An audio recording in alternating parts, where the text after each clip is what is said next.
Sa mga tatay ho na nandito, Happy Father's Day. Amen? Ayan, at least binabati natin yung mga tatay. Araw ho ng mga tatay ngayon. Ang tanong ko lang, paano yung mga lolo, no? Pero tatay pa rin yung lolo. So, Happy Father's Day po sa lahat na nandito. Amen? Amen. Ang Diyos po natin ay totoong napakabuti. Alam niyo, napakaraming nangyayari po sa ating paligid at ang ating mga pag-aaral, kung papansinin niyo po, hindi na po tayo nag-aaral na parang gatas lamang, no? Kundi ang nais ko ay dalhin sa inyo yung mga masustansya kong katuruan ng ating Panginoon. Kasi alam ko ho na maiksi na po ang oras. Time is running short. At tayo po ay dapat ho na ngayon sa mga panahong ito ay lumalago na ho at tumitibay ho sa ating pananampalataya. Amen? So ngayong umaga, nais ko pong talakayin sa inyo yung isang bahagi nung binasa ng ating kapatid, no? Sa buhay po ni Lazarus. Lazarus sa Hudyo, sa atin in the Greek, he was called Lazarus. At alam ko po, alam na alam nating lahat ang kwento ni Lazarus. Amen? Amen. Pero alam ko rin ho, nakakaunti ho ang lubos na nakakaintindi kung ano yung lesson na nais ng Panginoon na maintindihan natin at matutunan. Kaya ngayong umaga po, gusto kong buksan niyo po yung inyong mga isipan dahil alam ko po na medyo controversial po. Hindi naman controversial dahil nababalutan ito ng hindi malinaw na mga bagay, kundi ito'y kumukontra ho sa pananampalataya ng marami sa atin na itinanim sa atin nung tayo mga bata pa. Amen? So, gusto ko lang buksan yung isipan ninyo. Let's open our mind at tingnan natin ang sinasabi ng ating Panginoon. Amen? Bakit to? Kasi ho, meron nung pangako si Jesus na binitiwan ho sa kanyang mga alagad. Lalo na kay Marta. Sinabi ng Panginoon, nangako siya. Ang sabi niya, ang sino mang nabubuhay sa akin ay hindi na mamamatay. Jesus promised na tayo po will never die. At sinundan to ng tanong ng Panginoon, do you believe? Naniniwala ka ba sa pangakong ito ng ating Panginoon? Amen? Amen. Sino po naniniwala, hindi na siya mamamatay? Di ba? Alam ko na marami po sa atin nag-iisip nito. Ano ba talaga ang kahulugan nito? Will I physically die? Will I really die? If I am a believer of the Lord, I'm a follower of Christ. At kaya ko po ito nais ituro sa inyo kasi tinuro ho ng ating Panginoon na ang mundong ito ay dadaan ho sa napakalaking global distress and chaos. Nakita ho natin yung lindol, di ba? Nakita ho natin yung warning ho ng mga scientists. In fact, nabasa ko dito mga ilang araw na nagkakaroon na raw ng global shift. Even yung magnetic field ng ating daigdig ay nababago. Napansin niyo ang ating klima ngayon? Sino po nakapansin yan? Kung kayo ay nakapunta sa Thailand, nung many years ago, ako po ay nagbiyahe po sa Bangkok. Dahil po sa aking schooling ho, doon ho sa isang company, oil company ho doon. Kala ko napakaganda ng Thailand. Maganda naman kasi mura ang pagkain. Kaya lang, ang hindi ko matagalan doon ay yung klima nila. Iba yung klima ng Thailand. Mainit to, parang sa atin, mainit sa atin. Pero sa kanila, yung init to nila, ang tawag doon ay alinsangan. Kasi ang pakiramdam mo, nang lalagkit yung katawan mo.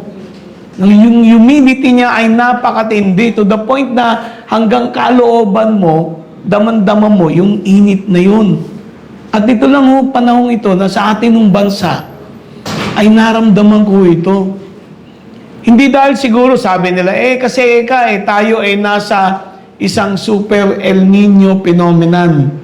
No, ang sabi nila ng Weather Bureau, sa Oktubre, yung init na mararanasan natin ay parang summer. Sipin niyo, Oktubre yun, Nobyembre, malapit na ang Pasko, makakaranas pa tayo ng init na ganito. Ano po ibig ko sabihin? Ang kalikasan natin ay nagkakawindang-windang na po. Amen? In fact, ang warning talaga ngayon, no one is sure na siya ay laging safe sa ating panahon. Nakita niyo doon sa Sarangani, ibaw yung lindol doon. Yung lindol doon, hindi yung inuuga Yung simulator ng P-box na parang tatayo ka doon at umuuga. Hindi yung ganun nangyari doon Kaya nagkawasak-wasak yung building doon Kasi yung lupa doon, hindi gumaganon. Yung lupa gumaganon. Parang tibok ng puso. Umaangat. Amen? Kakaiba ang panahon natin. We are living in a very unpredictable time. At alam natin si Jesus ang nagsabi na sa huling panahon, magkakaroon ng global chaos. No, ang mga bulkan, magsasabog, di ba? Magkakaroon ng tagtuyot, magkakaroon ng taggutom. In fact, nakikita natin ngayon. Kaya nga ang mga scientists ngayon nag-iimbento even ng tubig ngayon. Nakita ko yung tubig ko ngayon. Ang ganda na ng ginagawa nila ngayon. Wala nang, hindi ka na magdi-deep well. Kahit nasa bundok ka, makakainom ka ng tubig. They have this device already. Amen? Why? Because anticipated nila, magkakaroon talaga ng global distress and chaos. At hindi lang yun ang sinabi ng Panginoon. Dahil dito, magkakaroon din ng persecution. Kaya sabi ni Christ in Matthew 24, sa panahon na yun, ang sabi, sa panahon na yun, you will be arrested and handed over. No, kayo'y aarestuhin at kayo'y ikukulong at parurusan at iba ay papatayin at ang lahat ng tao sa buong mundo ay kamumuhian kayo. I believe, mga kapatid, the time is coming, lalo na ngayon. Nagkaroon ngayon ng Disclosure Day, pelikula ni Steven Spielberg, no? Nakita natin ngayon, ang Amerika, nilalabas na ngayon yung mga UFO phenomena, di ba? Every day, halos, may mga lumalabas. Binobomba tayo ng impormasyon na na hindi totoo ang Kristyanismo. Hindi totoo ang Bible. Nakakatakot ito. Amen? At alam natin na dahil dito mga Kristiyano, yung mga mananatili, dadanas ng persecution. Persecution is coming soon. Hindi ko lang alam kung gaano ito kabilis magsisimula. Pero sinabi ng Panginoon, kamumuhian tayo ng maraming tao dahil kay Jesus. Because of the Lord Jesus Christ. Ang issue po ay hindi tungkol sa relihiyon. Ang issue po ay tungkol sa ating pananampalatayang personal sa ating tagapagligtas na si Jesus. Amen? Ang challenge ko dito, mga kapatid, paano ko ang Kristyanismo po mag-soften at sabihin, hindi, totoo naman may mga aliens At si Jesus Christ maaring alien din. Paano kung nandyan na? Paano yun, mga kapatid? Yung mga mananatili lamang tapat kay Kristo at sasabihin, hindi, si Kristo ay anak ng Diyos. Naniniwala ako, nananampalataya, and many of us will have to suffer for that. Darating yun. Kasi sinabi po ng aklat na Apokalipsis, ang sabi, nagtagumpay sila laban sa Kanya sa pamamagitan ng dugo ng kordero at sa pamamagitan ng salita ng Kanyang patotoo. At hindi nila pinahalaga ng kanilang buhay sa harap man ng kamatayan. Imagine ninyo, aklat na Apokalipsis, malayong-malayo. In fact, sinasabi na, Brad, malayo pa yun sa panahon natin. But the Lord has already predicted that His people will suffer. And these people, yung mga mananatili, ay hindi nila paahalagaan ang kanilang buhay. Amen? Nagko-convert sa po lahat ng ito. Kaya nandito ako para palalimin ang ating mga pag-aaral para ihanda po tayo. Saan? Sa digmaan ho. Hindi digmaang physical lamang, kundi digmaang spiritual.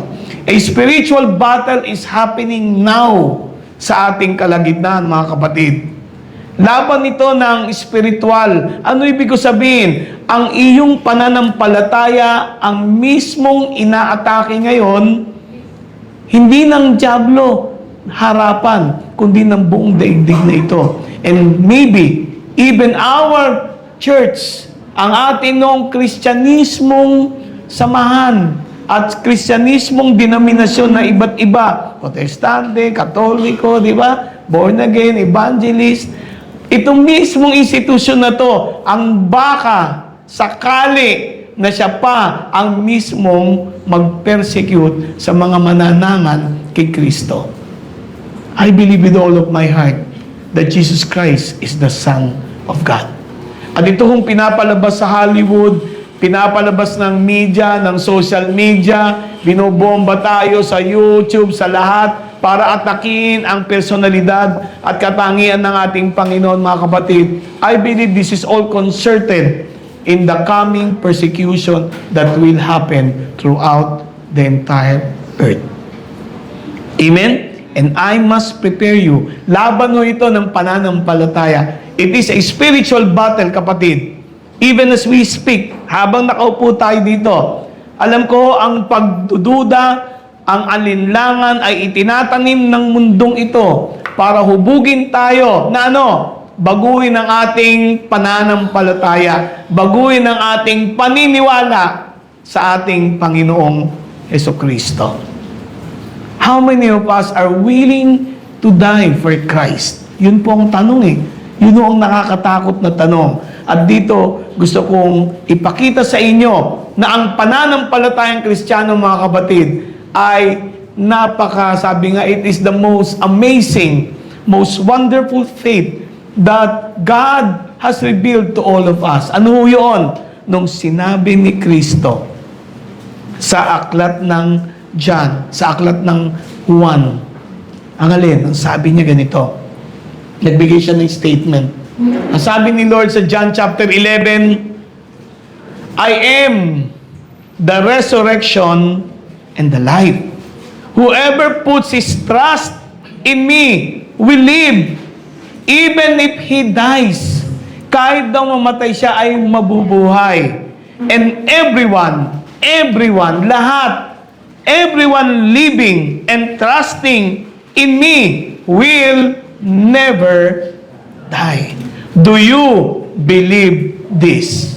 Mga kapatid, ito ho, yung pananampalataya na tinaglayng ng mga naunang mga Kristiyano.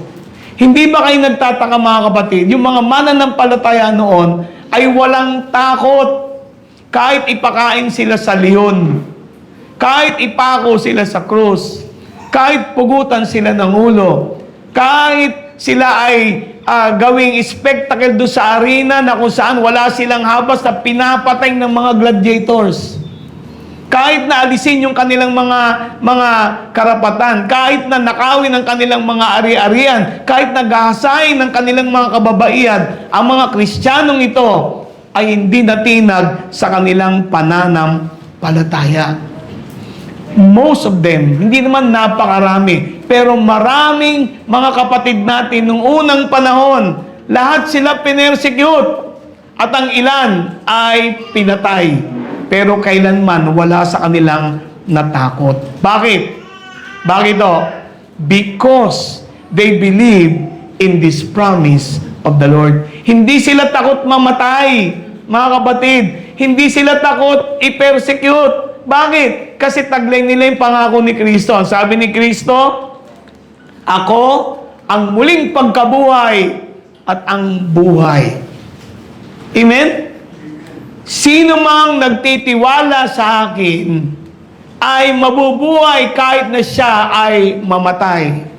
At ang lahat ng nabubuhay sa akin ay hindi na mamamatay kailanman. Ito ho yung uniqueness ng ating faith, mga kapatid. Huwag ho kayong manampalataya sa relihiyon. We are not called to have faith in our religion, kung may religion man. Kahit na nga dito sa ating samahan, ang layunin ng mabuting balita ay magtiwala tayo, manampalataya tayo kanino? Kay Jesus. And I believe with all of my heart, si Jesus po ang buhay. He is the life. And He is the resurrection. And I will never die. Naniniwala ka doon, Brother Harry? Mind-blowing itong pangako ni Kristo eh. Sipin nyo, itong pangakong ito ay pilit tinatakpan ang nakakalungkot for 16 centuries. 16 na siglo mula nung si Kristo ay umakyat sa kalangitan. 16 na siglo na ang institutional na gawain ng Diyos, ang churches tinago. Ito malungkot. Tinago po ang totoong mensahe ng Panginoon sa orihinal na dila o lengguwahe ng Grego. The Greek was withheld. At marami sa atin, pag binabasa natin yung gospel ni St. John in chapter 11, yung tunay na konteksto nito, yung tunay na pagkaintindi nito, ay hindi na natin nahahawakan ngayon. Kasi kung hawak natin to mga kapatid, hindi na tayo matatakot sa kamatayan. Hindi na tayo matatakot sa persecution. Amen? Alam nyo, sa huling panahon, ang persecution, matindi. Hindi ka makakabili. Hindi ka pwedeng magbenta. Hindi ka pwedeng magtrabaho. Hindi ka pwedeng kumain kung wala kang tatak. Alam niyo ba yun? Brad, posible pa ba yun? Yes. Sa Pilipinas, papunta na ho tayo, cashless society. Digital. Dadating ang oras, wala nang paper money. Wala nang barya. Lahat tayo hawak cellphone na lang. At yung pera mo, nasa loob ng cellphone. Hawak na ng gobyerno ang lahat. Kung wala kang credit sa iyong cellphone, parang GCash lang yan eh. Hindi ka pwedeng bumili. Amen? Paano kung ang usapan, hindi ka pwedeng bumili kung wala ka data, kailangan huwag kang maniwala kay Kristo. Ilan sa atin kaya kayang gawin yun? Amen? Amen po? Kaya nga sabi ni Jesus, sabi niya, ang sino mang nabubuhay, wag na yung mga nangamatay nating kapatid. Ang isyo, paano kung dumating tong persecution? Sabi ni Lord, sino mang nabubuhay at sumasampalataya sa akin ay hindi na mamamatay kailanman. Mga kapatid, para maintindihan natin ito, itong statement ni Christ na I am the resurrection and the life, and those who believe in me will never die. Ito ho'y sinabi niya, hindi lamang sa pamamagitan ng sermon. Ito ho ay dinemonstrate mismo ng ating Panginoong Jesucristo. Paano? Sa isang tunay na event. Tunay na kaganapan. Nung sinabi niya akong pagkabuhay na magmuli at akong buhay, hindi niya yung sinabi ng basta-basta. Ito'y sinabi niya sa pamamagitan ng pagpapakita ng pruweba. Amen?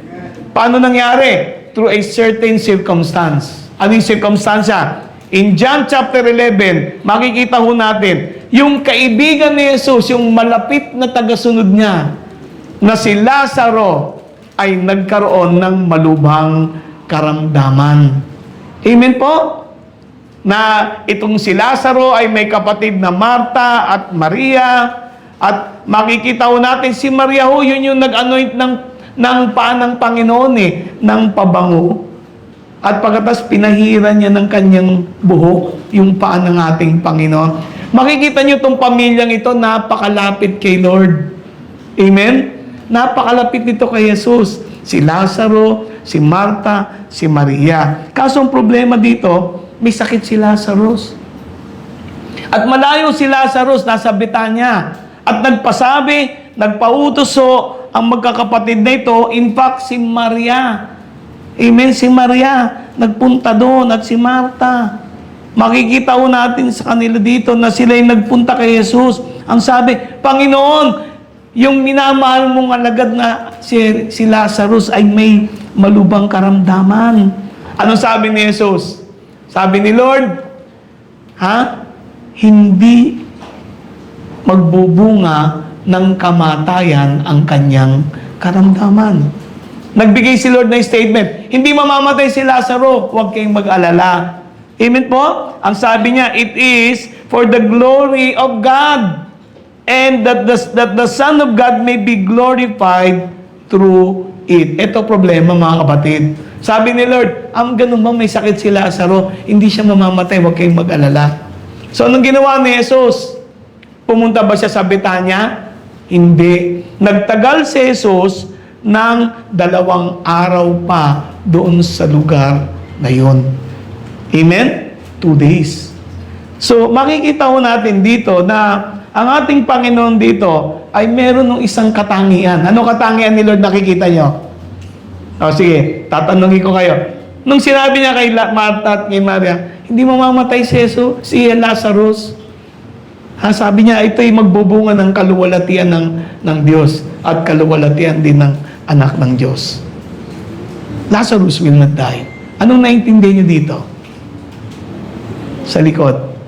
May naintindihan ba kayo? Sige, taas kamay. Si sister. Anong nakikita niyo dyan? Anong natutunugan niyo? Yung salita ni Kristo, confident siya sa magaganap. Confident si Lord sa sinasabi niya. Tama naman. Meron pa? Ano pa? Ano pa? Dito. Ano? Sa pananampalataya po. Yung baga yung faith kasi. Faith po. Ni Christ, no? Okay. Iba kasi yung pananampalataya ng anak ng Diyos talaga, no? Ano pa? Meron pa dito? O kayo? Sige. Yung lahat po ng bagay, kontrolado niya. Kontrolado ni Lord ang lahat ng bagay. O ano pa? Dito. Ano natutunan yung sinabi niya? Hindi mamamatay si Lazarus. Confident si Lord, yung pananampalataya ng Panginoon. Dito, ano pa nakikita niyo? Tahimik na tahimik kayo dito, Sabi niya, Brad, nasabi na. Brad, I agree. Yun din ang sasabihin ko eh. Amen? So, ano nakikita natin dito? Ang nakikita natin dito, yun ang totoo, dinidemonstrate lang ni Lord eh. Sipin mo, dinelay niya ng 2 days pa. Naghihingalo si Lazarus. Pagkatapos si Lord ay nandun pa sa lugar na yun. Nagpatagal pa siya ng 2 araw pa. So, ibig sabihin, yung nandun si Martha at si Maria, nagpatagal pa siya ng 2 araw, 3 araw na yun. Di ba? Hello? So, ang nakikita nating lahat dito, ano yun? Hindi si Jesus po ang totoong anak ng Diyos. He is the Son of God. He controls everything. And that yung katangian ni Kristo, yung sinasabi niya, ay nangyayari. Nagaganap. Amen? Kaya ngayon ang gusto natin gayahin, yung pananampalataya ni Lord eh. Di ba? Yung pananampalatayang taglay ni Jesus eh. Na yung kanyang actually pag-uusapan natin to in the days to come, na may natutunan po ako sa aking sarili, that God has taught us to talk to the mountain. Paano ginagawa yun? And naranasan ko yun personal sa buhay ko. Nito lang nakaraang buwan. Totoo yun. Siguro i-share ko po sa inyo. Kaya natutunan ko yung turo ng Panginoon because dinemonstrate din niya sa akin kung paano ito. But now, malinaw sa ating lahat. Amen? Anong malinaw? Na si Lord, si Jesus ay hindi propeta, hindi siya guro, hindi siya isang banal na tao, kung hindi siya ang anak ng Diyos na buhay. Amen? Kontrolado niya ang lahat ng bagay. Pag sabi mong lahat ng bagay, ano kontrolado niya? Kontrolado niya oras. Kaya kung nangangarag ka sa sitwasyon mo ngayon, gumagamit na ako salitang kalsada ngarag. Anong tawag yun? Naaligaga ka sa kalagayan mo ngayon. Gusto ko maintindihan mo, kontrolado ni Jesus ang oras. Amen? Kontrolado niya ang oras. Kontrolado niya ang space. Ibig sabihin ng espasyo. Walang problema sa kanya yung layo o lapit. Kontrolado niya ang matter. Ano yung matter? Yung material na bagay. Mismong katawan mo, kontrolado niya. Kahit sabihin, doktor, mamamatay ka na, pag sinabi ni Lord, mabubuhay ka, mabubuhay ka. Kahit nga sabihin mo sa sarili mo, hindi mo na kaya, pag sinabi ni Lord, kaya mo, kakayanin mo kasi hawak niya ang lahat ng bagay. Amen? Sino po masaya dyan? Ako, masaya ako. Yung aking pinananampalataya, kapatid, hawak niya ang lahat. Controlled. Amen? Kaya napakaganda kong maintindihan natin ito. So, inintindihan tayo doon. Ito na. Nagpatuloy po yung kwento. Si Jesus finally pumunta. When Jesus came, He found that Lazarus had already been in the tomb.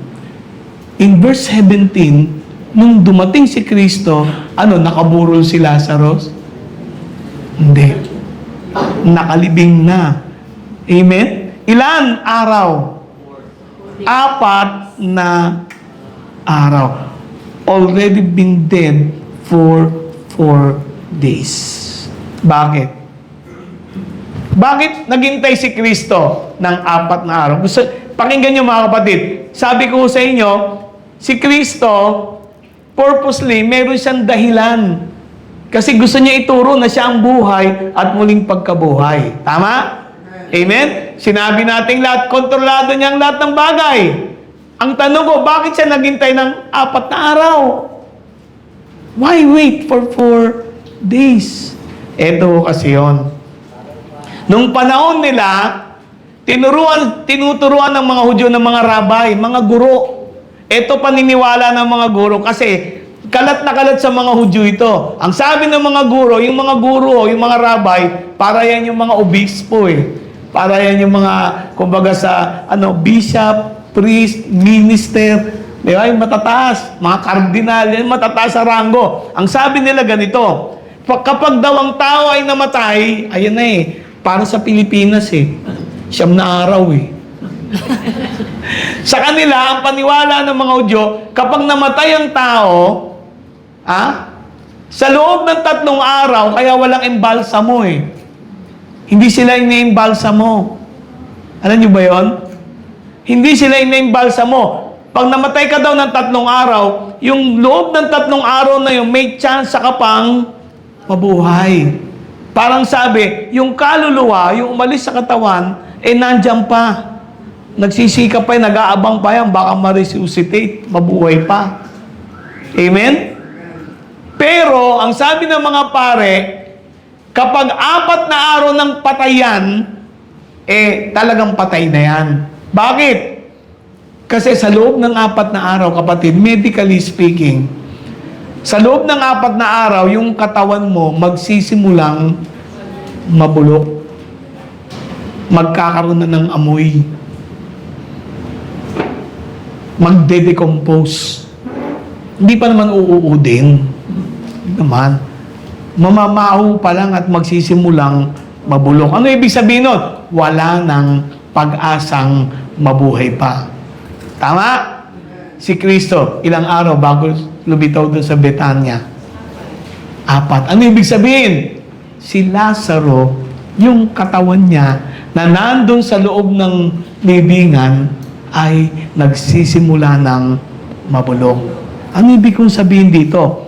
Ang ibig kong sabihin dito, kapatid, mabigat ang gagawin ni Jesus. Amen? Para buhayin si Lazarus, 4 days na yan. Nabubulok na yan. Paano pa yan mabubuhay? Pag binuhay yan, baka maging zombie pa yan. Di ba? Amen po? Amen. Amen? Kasi bulok na eh. Bulok na yung internal niya, lalo na yung laman loob. Bulok na yung atay niya, yung kidney niya. Amen po? Amen. Di lalo na yung kinain niya. Di ba? Bulok na yan, 4 na araw. And yet, sinabi ni Jesus kay Martha at kay Maria, hindi mamamatay si Lazarus. Siya'y mabubuhay. Amen? Ano nangyari? Nung marinig ni Martha na si Jesus ay malapit na. Kaya alam nyo, talo tayo nung panahon na yun eh. Walang social media, walang cellphone, walang telepono. Pero malayo pa si Jesus, nakarating na kay Martha. Na ano? Uy, ayan na si Lord, parating na. Wala pa siya doon papasok pa lang siya ng Betanya. Kaya naniniwala po ako, sabi nila, may pakpak ang balita, may tenga ang lupa. Amen? Parang Pilipinas lang, no? Diba? Kaya ako doon nagtataka sa mga bayan-bayan, may parating pa lang, mismo yung kamag-anak, di nga alam pero alam na nung kapitbahay Diba? So, nakarating sa kay Martha, anong ginawa ni Martha? Sinalubong niya si Jesus. Amen? Sinalubong ni Martha si Jesus. Amen? Amen. Ang sabi ni Martha, Panginoon, kung nandito ka lang sana. Nung si Lazaro ay naging malupa, hindi sana siya namatay. Anong dating sa inyo nun? Anong dating sa inyo nun? Ha? Naninisi. Di ba? Para bang, Lord, hindi ako duda sa kapangyarihan mo. Kaya lang, kung nandito ka, gumaling yan. So, merong problema sa pananampalataya ni Martha. Tama? Wag naman natin. Hindi naman natin chinichismis si Martha, no? Kaya lang, anong dating nito sa'yo? Si Martha ba talagang naniniwala na si Jesus kontrolado niya lahat ng bagay? Hindi. Ha? Di ba parang hindi? Kasi kailangan nandun mismo si Jesus para gumaling si Lazarus. Tama? Parang tayo lang. Aray. Lord, asan ka? Kung nandito ka, Panginoon, nasan ba si Lord? Nandito nga kasama natin. Sinabi niya, hindi ko kayo iiwan. Hindi ko kayo. Sino naniniwala na hindi siya iniiwan at pinababayaran? Bakit tayo ganyan? Nag-aalboroto tayo. Naninisi tayo kay Lord. Kini-question natin siya. Nanlulupay-pay tayo. Nangihinawa tayo. So, naniniwala ka ba talaga? Kagaya ni Martha? Lord, kung nandito ka lang sana, hindi namatay ang aking kapatid. Pero, ayun naman, may bawi naman si Martha. Ang maganda lang kay Martha, hindi siya yung nagtatanim ng sama ng loob sa ating Panginoon. Amen? Pero ano, bilib ako kay Lord. Ang tanong ko, nag-react ba si Lord doon sinabi ni Martha, Lord, kung nandito ka lang sana, hindi namatay yung kapatid ko. Nag-react ba si Lord?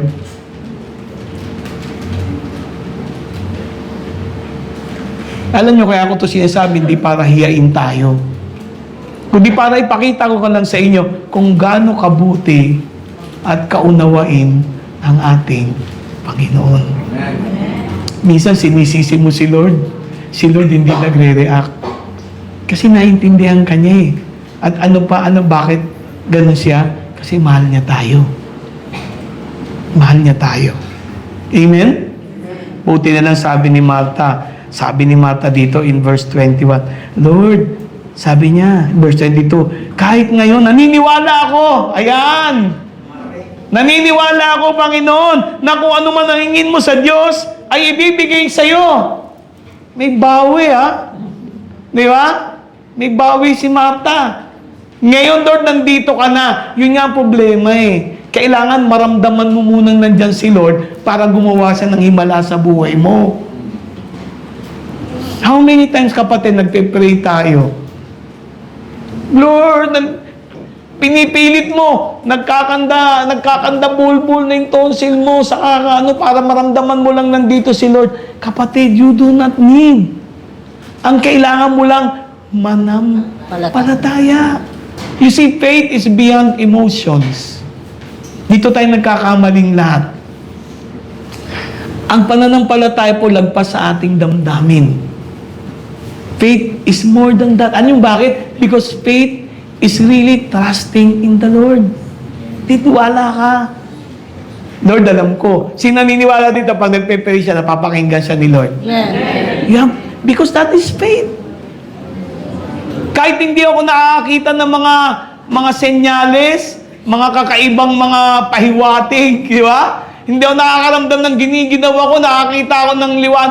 You do not need that if you have faith. Kung may pananampalataya ka, dito nahulog ang church. Kaya nga ang church ang ginagawa, pinipeke natin ang presensya ng Diyos sa pamamagitan ng kung ano-ano.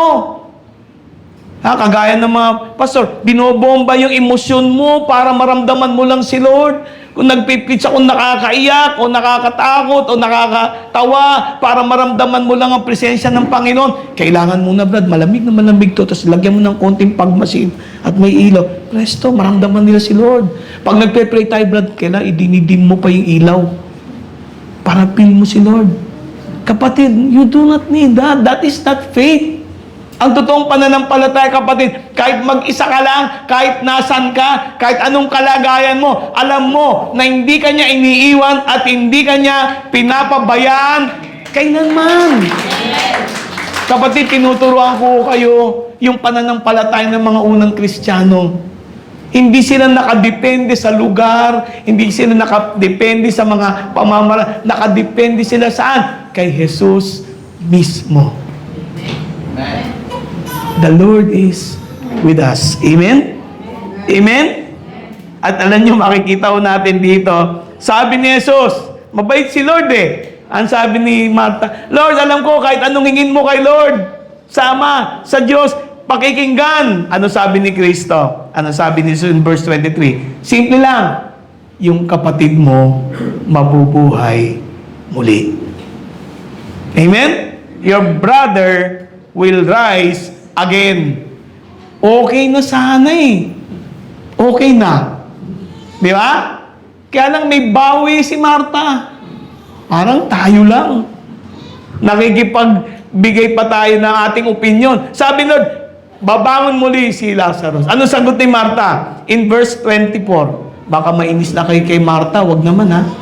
Di ba? Ang sabi ni Martha, oh Lord, alam ko na si Lazaro, ang aking kapatid, ay mabubuhay muli. Kailan?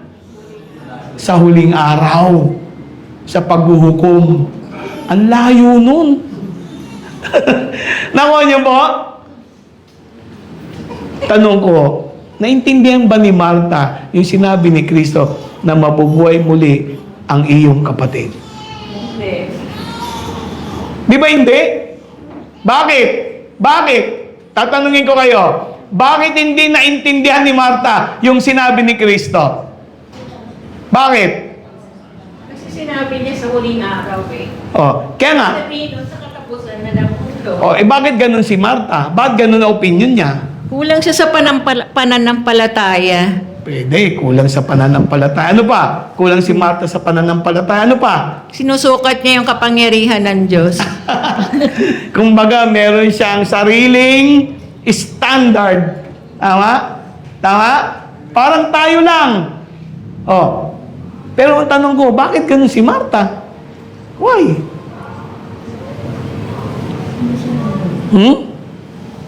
Bakit? Ba't nagkaganon si Martha?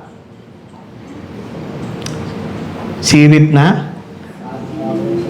Alam mo ba't ganun si Martha? Kasi meron siyang daladalang kaisipan na tinuro sa kanya. Yung tinuro sa kanya ng mga leader na ano, ang pagkabuhay na magmuli, mangyayari yan sa paghukom. Tama? Which totoo naman eh. Sa huling araw, mangyayari ang pagkabuhay na magmuli na kung saan lahat tayo ay haharap sa Diyos at tayo'y tatanggap ng hatol sa lahat ng pinaggagawa natin sa ating buhay na ito. Lupit, no? Tama naman eh. Pero ba't ganun si Martha? Kasi nga, dala-dala natin yung kaisipan na yon. To the point na yung church doctrine ay mas mataas pa kaysa kay Jesus. Na mind condition. Yun, nakontrol yung ating kaisipan na ano, hindi, ang pagkabuhay na magmuli, mangyayari yan sa huling panahon. Eh, problema mo, kaharap mo na. Yung buhay, yung nagbibigay buhay. Kaharap mo na, yung kayang bumuhay ng mga patay. Tapos sasabihin mo, Lord, alam ko yun. Bubuhayin ng kapatid ko sa huling araw. Di ba parang na-insulto si Lord? Di ba parang ini-insulto si Lord? Pero ano yung natutuwa ako kay Lord, hindi niya kailanman na pinagalitan si Marta. Alam niyo kung bakit? Kasi kulang si Marta sa pagkaunawa. Martha doesn't understand. May alam siya dahil tinuro sa kanya. Pero yung tinuro sa kanya, mas mataas ang pananaw niya doon kaysa kay Jesus. Mag-ingat ka, kapatid. Kahit itong mga Bible study natin, pag-aaral natin, hindi ito mas mataas sa ating Panginoon. Kahit anong sabihin ko na ganito si Lord, hindi nito pwedeng kontrolin o pangibabawan kung sino ang ating Panginoon. Kasi ang ating pagkaunawa kay Kristo ay hindi naman ganap. Kahit ang galing-galing mo, kahit bishop ka pa, kahit ikaw pa ang nagtatag ng gawain, ang iyong kaalaman tungkol sa Diyos ay hindi ganap. And the Lord is higher than everything. Everything that we know. Amen? Ang hinahanap ni Lord, alam niyo kung ano? Ito, totoo. Ang hinahanap ni Lord, ganito. Lord, kahit hindi ko alam, basta Lord, believe ako sa iyo. Amen.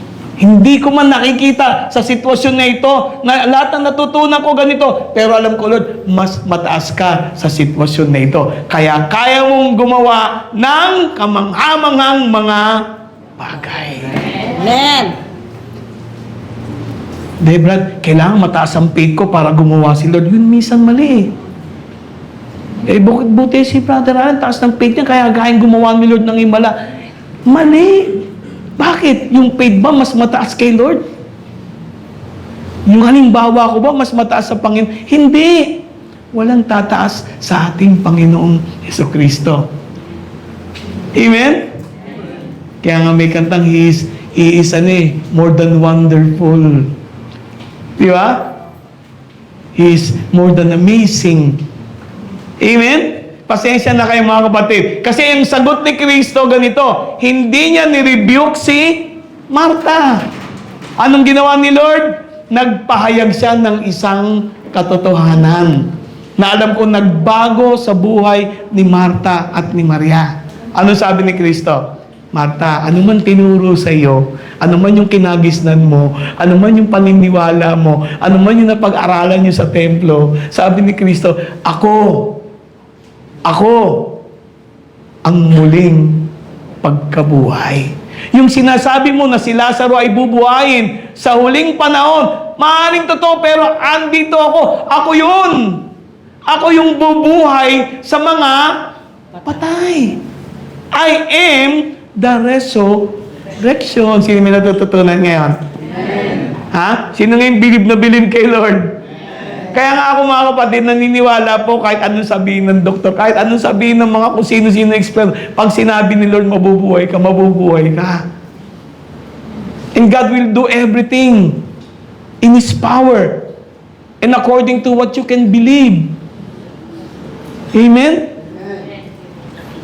Mga kapatid, sabi ni Lord, I am. In John chapter 11, verse 25 to 26, I am the resurrection. Alam niyo yung word na resurrection, kung ano ibig sabihin nito? Sa Grego, anastasis. Ano ibig sabihin ng anastasis? Ito daw yung pagkabuhay na magmuli, patitindigin ka muli, kahit na matagal ka ng patay. Kahit nga yung abo mo, nagkawasak-wasak na, nagkawindang-windang na.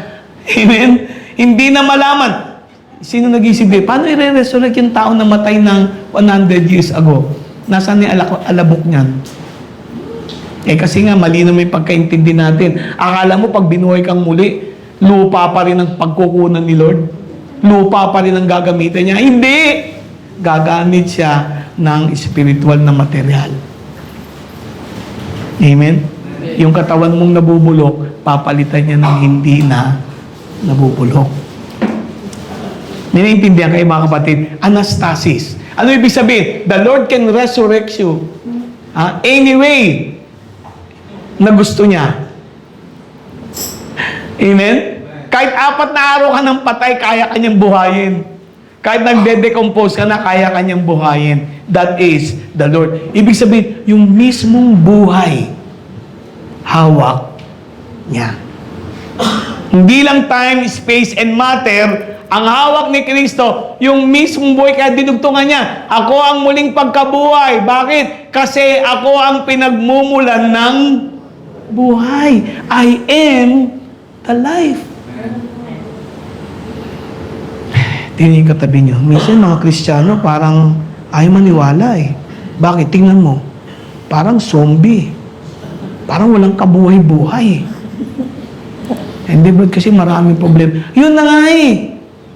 Nangingibabaw sa atin. Kung ano-anong mga konsepto, prejudice, paniniwala, na sinaksak sa ating isipan, nakalimutan mo, si Jesus ang pinagmumulan ng buhay.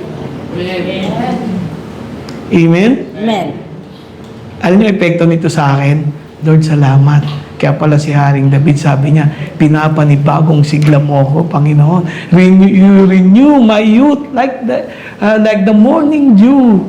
Kaya ako naniniwala, Lord, kahit yung edad ko 64 na, i-delay mo yung pagguhit ng mga mukha ko. Di ba? Amen? Yung aking kalakasan, Lord, kahit ganito na edad ko, bibigyan mo ko ng... Isipin niyo si Moses, 80 anyos na, ang trabaho niya mag-alaga ng tupa. Nagpapastol. 80 years old. Brother Emo, Brother Ming. Si Moses, 80 years old. Brother Pat, 80 anyos, nagpapastol. Madali ba pagpapastol? Ang hirap nun, di ba? Yung pagpapastol kasi akala mo yung pinapanood natin, nakaganyan lang yung pastor pa, nagkukuya ko. Hindi yung ganun ang pastor. Ang pastor, inaasikaso niya, ano niyan. Ang dami, pinaliligo niya, pinakakain, nagkakalay yan, kung ano. You see, Jesus is the life. He is the source of your life. May naintindihan kayo? Bakit? Kasi sabi niya, I am the life. Ang word na ginamit niya, Zoe. Ayan, Zoe. Ganda ng pangalan ng Zoe, no? Yung Zoe, ang ibig sabihin nito, absolute fullness, yung kabuuan, essence, and vitality of living. Wow! Kaya nga yung buhay Kristiyano, nung panahon namin, kanta na, ang mga Kristiyano ay laging masaya. Hindi dahil walang problema, kundi yung Lord na nagbibigay sa inyo sigla sa buhay na ito. Tingnan yung katabi nyo. Bakit parang walang kalutoy-lutoy yan? Parang hindi ka Kristiyano. Yung mga Kristiyano po, punong-puno ng buhay. Brad, may problem. Kahit na. Amen? Vitality of living, eternal, the divine life that originates from God. Kaya nga ako pag nagigising, Lord, salamat po. Alam ko, Lord, pinapalakas mo yung katawan ko. Amen? Amen. Kailan yung huling araw, huling panahon na nakaharap mo yung classmate mo? Nagkita kayo. Ano sinabi sa iyo? Brad, tanda-tanda mo na. Di ba pag Kristiyano, hindi ka nagbabago. Why? Kasi nasa akin si Kristo at ako'y nasa Kanya. Amen? Di ba? Kami ni Miss ko, papunta akong Bible study, may nakita kami sa daan, di ba? Binati ako, oy! Sabi niya, buti naalala ko, hindi ka nagbabago. Kaninong kaluwalhatian yun? Panginoon. Kay Lord. Amen? Sino dito ang may kalakasan ng Panginoon? Kapatid, hindi nyo lang naiintindihan yung nasa inyo ang pinagmumulan ng buhay.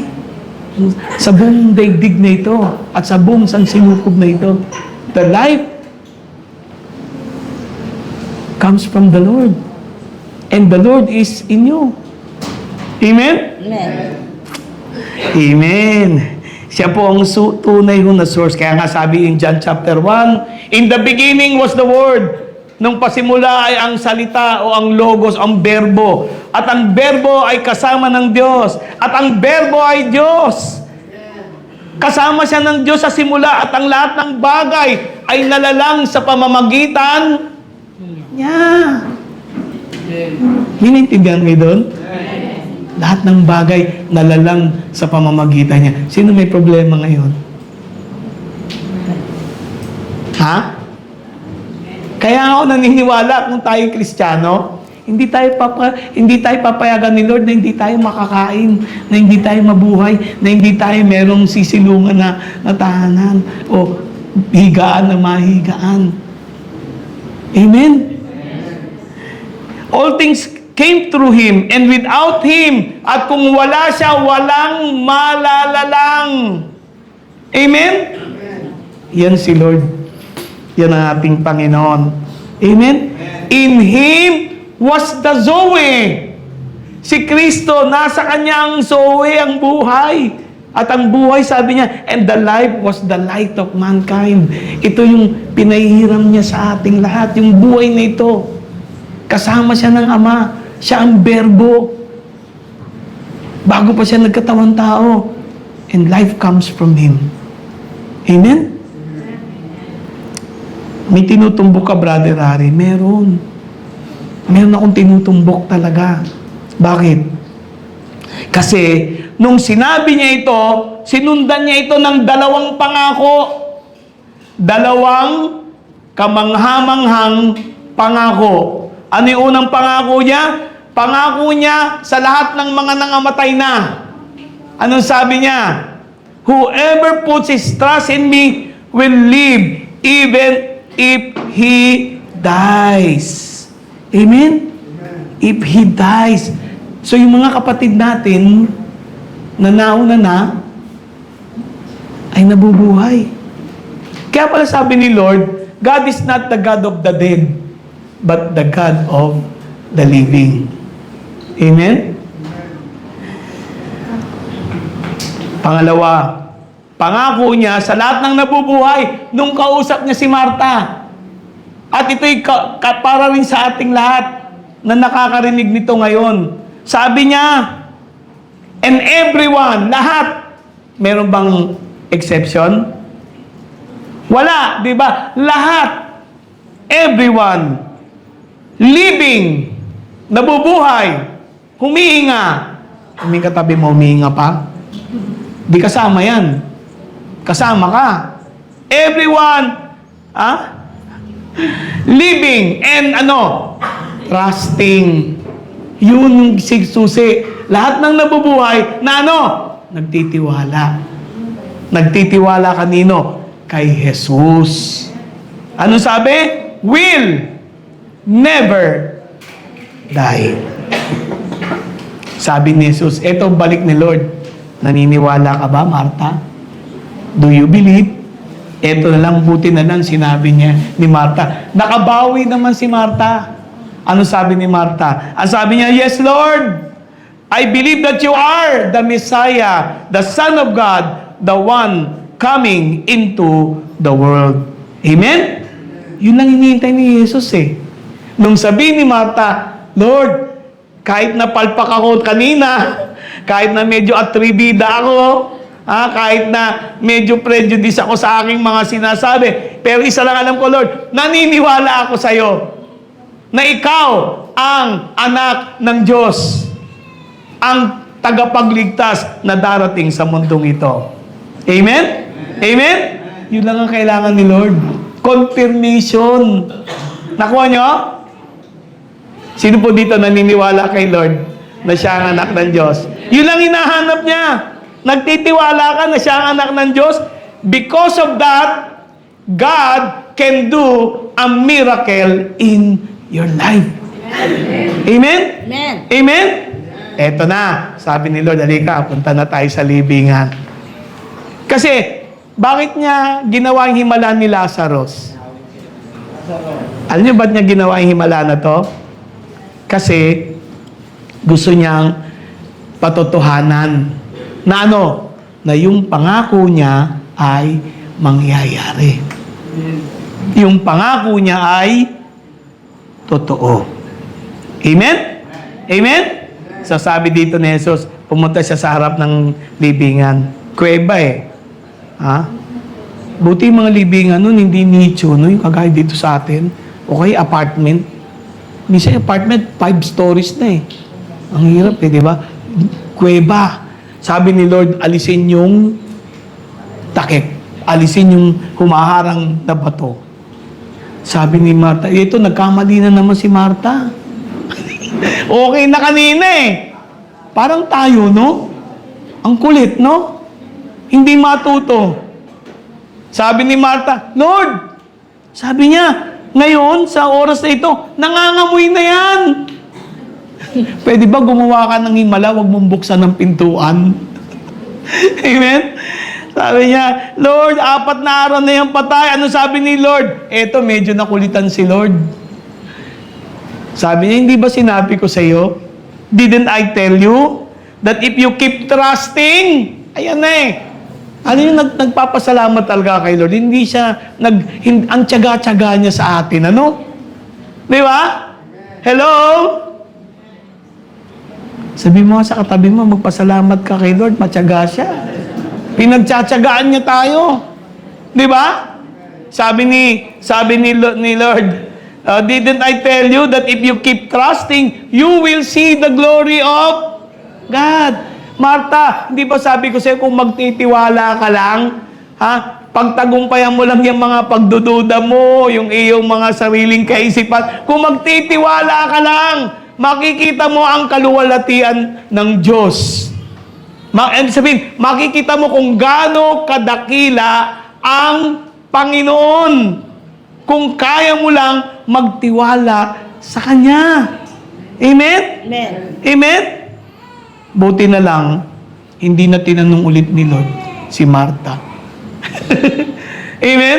Kasi baka magkamali na naman Yeah? So, ang ginawa ni Kristo, nung sinabi niya yon, ang sabi niya, tanggalin yung takip. Ano yung ginawa ni Lord? May tatanong ako sa inyo. Nanalangin ba si Kristo para mabuhay si Lazarus? Hindi. Hindi. Di ba? Ano nakita nyo? Ano sabi ni Lord? Ama, nagpapasalamat ako sa iyo because you have heard me. Saan nag-pray si Lord? Doon sa libingan? Di ba hindi? Saan siya nag-pray? Doon pa lang. Sa lugar na kung saan siya naraman niya si Lazaro ay naghihingalo na.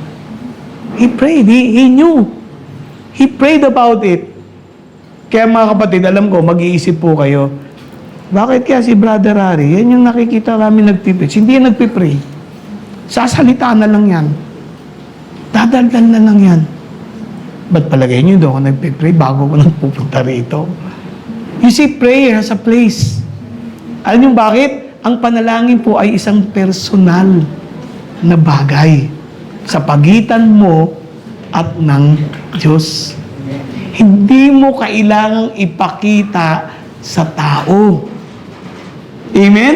Dahil ang pinakamahalaga sa Panginoon, yung nakikita niya ikaw, personal.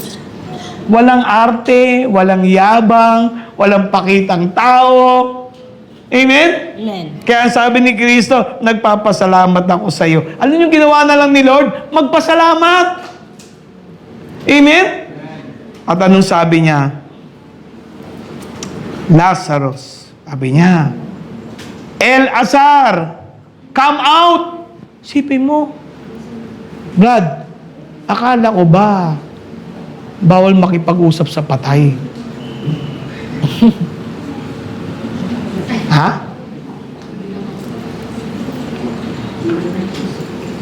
Patay ba si Lazarus? Hindi. Pakinggan niyo to. May nangyayari ho kapag ikaw ay naging mananampalataya. May nangyayari. Ano po nangyayari? That life comes to you. Nasa iyo. Alam ko hindi niyo masyado ito maintindihan. Sabi po dito, and the man who had been dead came out. His hands and feet were wrapped in striped linen and face covered with the cloth. Yeshua said to them, unwrap him, let him go. Pinatunayan lang ni Kristo yung pangako niya. Na ano? Una, pinatunayan niya that He is the resurrection and the life. Tama? Ako ang muling pagkabuhay dahil ako ang pinagmumulan ng buhay. Pangalawa, pinatunayan niya na ano? Na ang lahat ng nasa Kanya, kahit mamatay, pwede niya at may kakayahan siyang buhayin. He may be dead in the body, but as far as the Lord is concerned, He is alive in Him. Amen? Amen? At yung pangako niya dun sa kay Lazaro na kahit namatay na, pwede niya itong buhay. Mga kapatid, alam niyo ba si Lazarus? He was resurrected to show, ipinakita ito ng Panginoon para patunayan sa ating lahat, nabubuhay niya tayong muling lahat sa huling araw pagbalik niya rito. Na si Lazaro yung patunay that He can resurrect us. Amen? Amen? Ito malupit. Kapatid, meron pang pangako dito si Lord. Ano pangako niya? Ano pangako niya? Yung nabubuhay. Ito, kalimutan mo na si Lazaro, namatay binuhay. Ito yung buhay. Sabi niya, yung nabubuhay na nagtitiwala sa Kanya, hindi na mamamatay. Amen? Tingnan niyo sa Grego. May papakita ako sa inyo. Sa Grego, ang sinabi ho dito, kai pashoson, kai pestuon, is emi, umi, apotane, eston, ayona. Ang ibig sabihin po nito, yung word na ginamit ditong oumi, ang ibig sabihin nito, double negative. Pakinggan nyo, double negative. Ano ibig sabihin? Lahat daw ng nabubuhay sa Kanya, never, kailanman, not possible. No. Sabi, they will not die. They will absolutely not die. Ito yung sinasabi, in the strongest possible way, sinasabi ng Lord, ito'y totoo, promise. Kumbaga sa ito, promise, lahat ng nasa akin nagtitiwala, hindi na mamamatay. Hindi na mamamatay. Ang tanong ko dito, ito po'y metaphorical ba? O ito'y literal? Symbolic lang ba ito? O totoo ito? Ha? Nung binuhay niya si Lazaro, di ba pinatunayan niya, hindi ito symbolic? Hindi metaphorical to, kundi ito isang literal na kaya niyang gawin. Ito naging problema, mga kapatid. Tinuruan kasi tayo ng church na starting 382 common era. 382, 300 years, almost 400 years. Pagkatapos na si Kristo ay umakyat sa kalangitan, yung Roman church noon, winater down nito. Pinalambot ito. Pinahinugasan ito, kumbaga dinilyut. Ano ba yung dilute? Nilabnaw. Pinalabnaw ito, itong katuruan na ito. At sinabi dito, mabubuhay ka nga sa huling panahon. Kaya wag ka nang mag-ambisyon, kapatid. Kailangan mo kami. Ang nangyari doon, ang church naging dependent sa mga pare, naging dependent sa mga ministro, naging dependent sa church. Kaya ang nangyari dito, para ikaw makapunta ka ng langit, kailangan gawin mo ito, sumunod ka dito, magsakripisyo ka, kung ano-ano. Ibig sabihin, imbis na panghawakan yung pangako, imbis na pagtiwalaan yung sinabi ni Kristo, ang ginawa ng simbahan, talaga naman mabubuhay ka. Pero kailangan gawin mo to. Nawala yung kapangyarihan ng pangako ng ating Panginoon. Amen? Mga kapatid, ang sinabi ni Kristo, you shall by no means die unto the age eternally. Ang sinasabi po dito, lahat ng mga mananampalataya ay dapat magtiwala na kahit anong harapin mo, hindi ka mamamatay. Kaya pala sila kahit i-persecute, kahit sila pakain sa leon, di ba napanood niyo yun? Lumalakad sila doon papunta sa Roman gladiators, pagpapapatayin sila. Ano ginagawa nila? Kumakanta pa sila Amen? Hindi sila natatakot. Bakit? Kasi pinanghahawakan nila ang mga bagay na ito. Okay. Itong turong ito, bitin. Bakit? Kasi may paniniwala yung mga unang Kristiyano na hindi natin alam. Excuse me. Ano po yun? Ito paniwala ng mga Kristiyano nung una. Ang paniwala kasi nung unang panahon, which sa Sunday, pag-uusapan po natin ito, yung tungkol sa tinatawag na Sheol o Hades. Marami sa atin di nakakaintindi. Pero ito ang totoo, gusto ko maintindihan nyo. Ang mga Kristiyano naniniwala na yung kamatayan po ang ultimate na penalty ng kasalanan. Alam naman natin yun eh. Parusa ng kasalanan ang kamatayan. At ang ibig sabihin to, dahil sa kasalanan, tayo'y nahiwalay sa Diyos. Yung kamatayan po kapatid, ang paniwala, pag namatay ka, hindi ka pupunta sa presensya ng Diyos, hindi ka pupunta sa piling ng Panginoon. Meron kang paglalagyan. Ang tawag nila dito ay Sheol o Hades. Isang daigdig ng mga patay. At itong Hades na ito, itong Sheol na ito, ay nasa kailaliman daw ng daigdig na ito. It is in the abyss, at the very deep of this earth. At itong lugar na ito, kay mabuti ka, pakinggan nyo ha, kay mabuti ka, kay masama kang tao, lahat ng mamamatay, pupunta doon. Either you are righteous or you are wicked. Wala akong kwenta ito, ikaw ay pupunta doon sa lugar na yun. Ano yung Sheol? Isang lugar na madilim. Isang lugar na malungkot. Isang lugar na wala doon ng liwanag. Wala doon ng presensya ng ating Panginoon. Alam mo nilang mga Kristiyano, ito paniwala ng mga Kristiyano. Kaya pala, yun ang pag-uusapan natin sa linggo. Si Abraham, si Lazarus, at yung mayaman na namatay. Yung talinhaga ni Kristo. May kinalaman dito. Amen? Amen? Amen. So, kay mabuti ka, si Abraham, sila David, lahat sila nung namatay sila ay napunta sa Hades. Alam niyo ba yon? They went into Sheol. At yun ang pinupuntahan ng mga patay hanggang ngayon. Pwera lamang ang mga Kristiyano. Hello? Amen?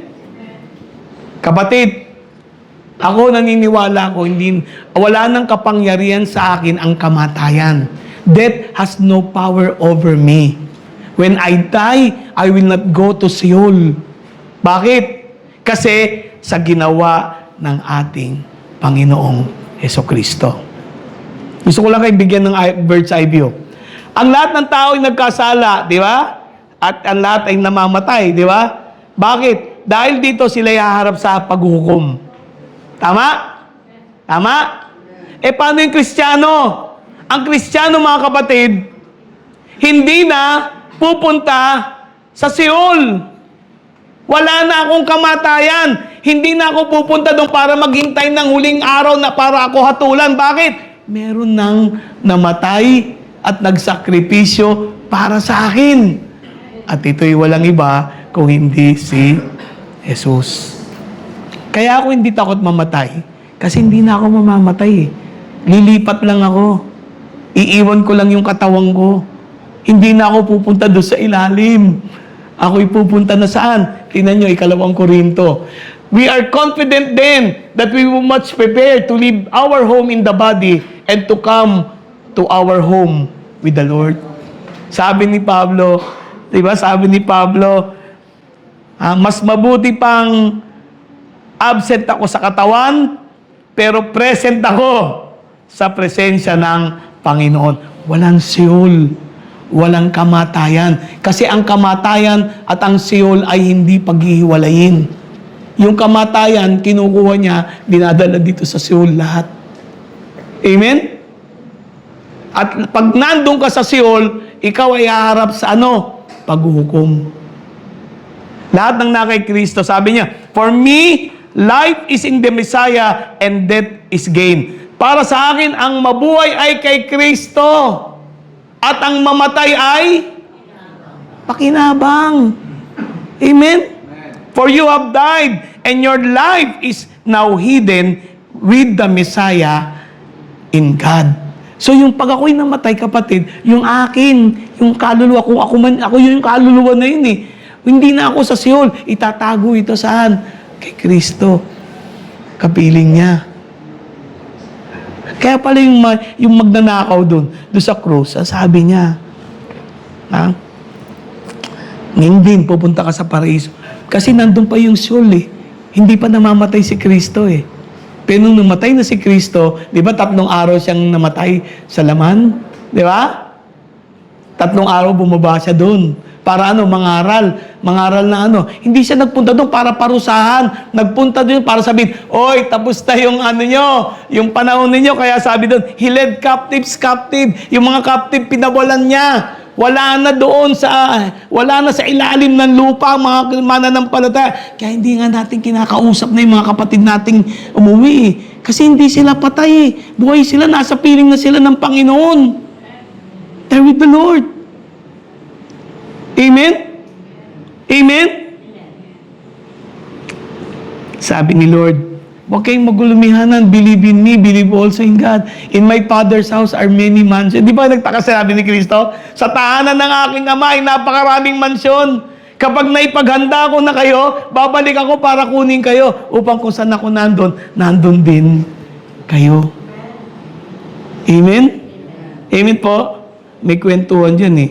Alam mo kaya hindi pa umuwi sa Panginoon. Hindi pa prepared yung mansyon ko ron eh. Pag ready na susunduin na ako ni Lord. Pwede na. Ano kwentuhan lang yun. No? Pero gusto ko sabihin sa inyo na naniwala ang mga unang mananampalataya na yung kamatayan, wala nang kapangyarihan sa kanila. So, if something happens to me, makikita niyo yung katawan kong bumulagta, I am not dead. I continue to live. I continue to exist. Hindi na nga lang dito, kundi sa piling na ng Panginoon. At para patunayan ng Panginoon, pagbalik niya, babalik niya yung katawan ko, hindi na katawan lupa. Because for Christ, no one is dead.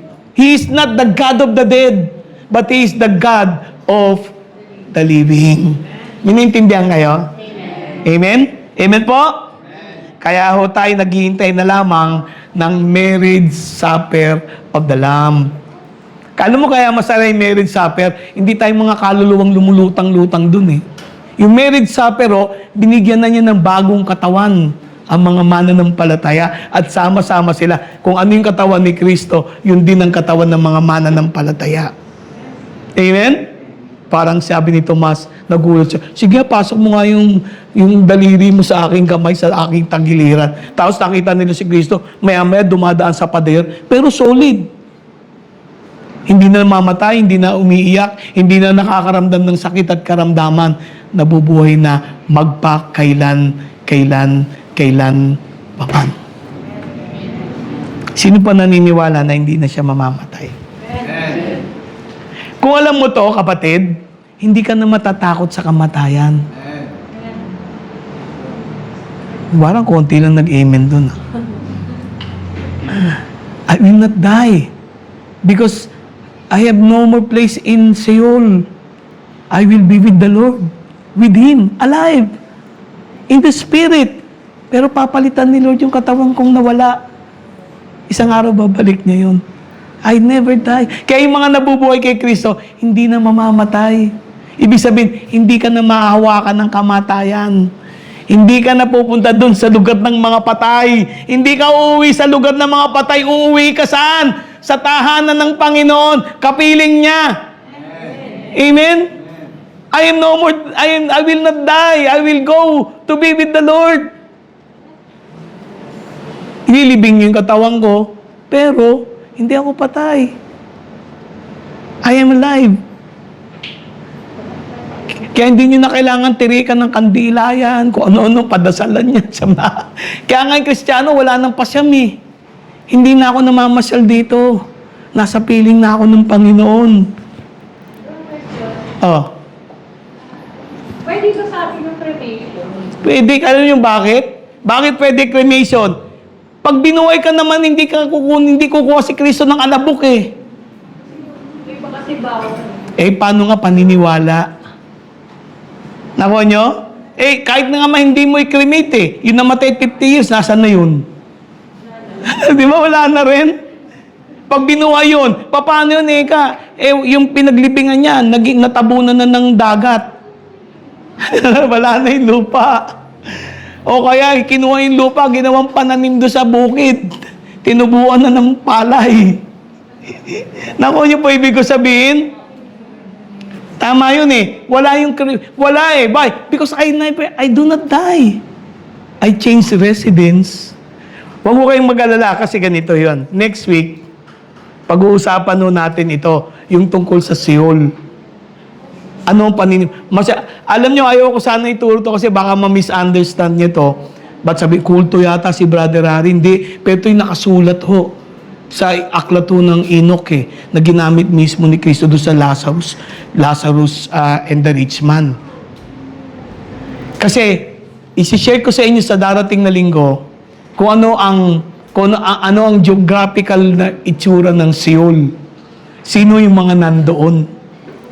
Okay ba yun? Hindi man natin kasi kailangan mag-antay ng November 1 para pag-usapan to Di ba? Ang punto ko, huwag kayong mawawala sa linggo. Pag-uusapan natin yung nangyari kay Lazarus at kay Rick. Nung namatay si Lazarus ng 4 na araw, ano nangyari sa kanya? Amen? At dito ipapakita ko po sa inyo yung paniniwala ng mga mananampalataya ng unang panahon na hindi na natin tinaglay. Kinurap ito binago ito Kaya tayo wala tayong kaalam-alam. Kailangan maintindihan natin. Amen? Amen? Pero ang tanong ko lang dito, in closing, simple lang Jesus promised that we will never die. Absolutely never die. Ang tanong ko lang, naniniwala ba kayo? Ha? Sino naniniwala? Ngayon kapatid, sa Sunday, promise ko sa inyo, pag-uusapan natin ang tungkol sa Seoul at Hades. At sana buksan nyo yung isipan ninyo, bubuksan ko sa inyo yung mga ancient books, no? Actually, pinag-aaralan ko paano ko isi-share sa inyo sa loob ng 1 oras. Pinag-aaralan ko doon ng matagal, pero isi-share ko sa inyo sa loob ng 1 oras para maintindihan ninyo kung sino yung mga napupunta doon. Kasi may tanong sa akin dyan Brad, paano yung namatay, yung untimely death? Saan napupunta yun? Pag-uusapan natin sa Sunday. Amen? Okay ba yun? Ha? Karami na ito, palalim ng palalim. May naintindihan. Kaya nyo pang nguyain ito? Ha? Sino may naintindihan ngayong araw na ito? Ano naintindihan nyo? Hindi na ako mamamatay, Brad. Sino takot sa kamatayan ngayon? Wala na. Huwag naman yun. Hindi ako takot sa kamatayan, lalakad ako dyan sa kalsada, kahit anong Iba yun. Yabang yun hindi pananampalataya yun Wala nang common sense yun Amen? Ang punto ko lang wala kang dapat ikatakot. Kontrolado ni Lord ang buhay ng bawat isa. Kaya yung mga kapatid nating mananampalataya na namatay, huwag nyo nang problemahin, nasa piling na sila ng ating Panginoon. Amen? Amen? Wala sila sa Seoul. Bakit, Brad? Kasi nga, wala nang hatol, binayaran na ni Kristo. Amen?